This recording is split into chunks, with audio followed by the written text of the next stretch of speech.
आपको अपडेट करेंगे। पेशावर के जरियाब कॉलोनी में घर से खातून और 2 बच्चों की लाशें बरामद हुई हैं। पुलिस ने इब्तदाई तौर पर जहर देकर कत्ल किए जाने का खदशा जाहिर कर दिया। मजीद जानते हैं डॉन न्यूज के नुमाइंदे जाहिद इमदाद से। जाहिद, मजीद बताइएगा इस वाक़ये के हवाले से।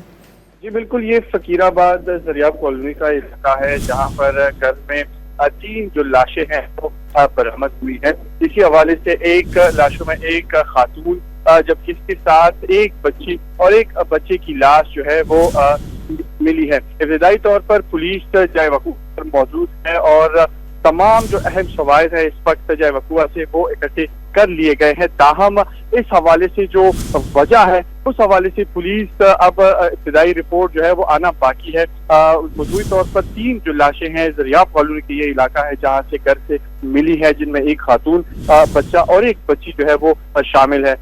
इस हवाले से मजीद जो पुलिस की तफ्तीश है वो जाए वकूआ से जो मिले हुए शवाहिद है उसकी बुनियाद पर जारी है। जी बहुत शुक्रिया जाहिद।